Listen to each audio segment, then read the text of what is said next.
Bezalel Smotrich, Menteri Keuangan sayap kanan Israel, menyatakan bahwa ia mendapat jaminan bahwa perang di Gaza akan terus berlanjut. Ia mengklaim Israel akan meluncurkan pengambil alihan bertahap atas seluruh jalur Gaza, seperti yang dilansir dari Middle East Eye.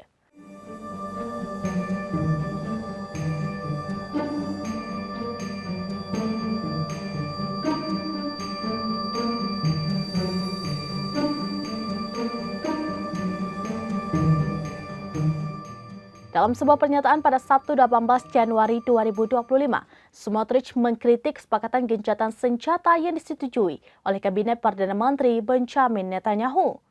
Smotrich menyebut bahwa Gaza saat ini hancur dan tidak dapat dihuni, serta akan tetap dalam kondisi seperti itu. Smotrich dan partainya, Partai Zionisme Religius, memberikan suara menentang kesepakatan gencatan senjata di Gaza. Namun Smotrich tidak jadi keluar dari pemerintahan setelah Netanyahu dilaporkan menyetujui beberapa tuntutan dari partainya. Menteri sayap kanan ini menyatakan bahwa meskipun partainya tidak dapat mencegah kesepakatan tersebut, mereka dapat memastikan melalui kabinet dan cara lain bahwa perang tidak akan berakhir tanpa mencapai tujuan penuh Israel, yaitu penghancuran total Hamas di Gaza.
Demikian informasi terkini Syedara Alun, saksikan terus beragam informasi lainnya. Jangan lupa like dan share seluruh akun serambinews.com.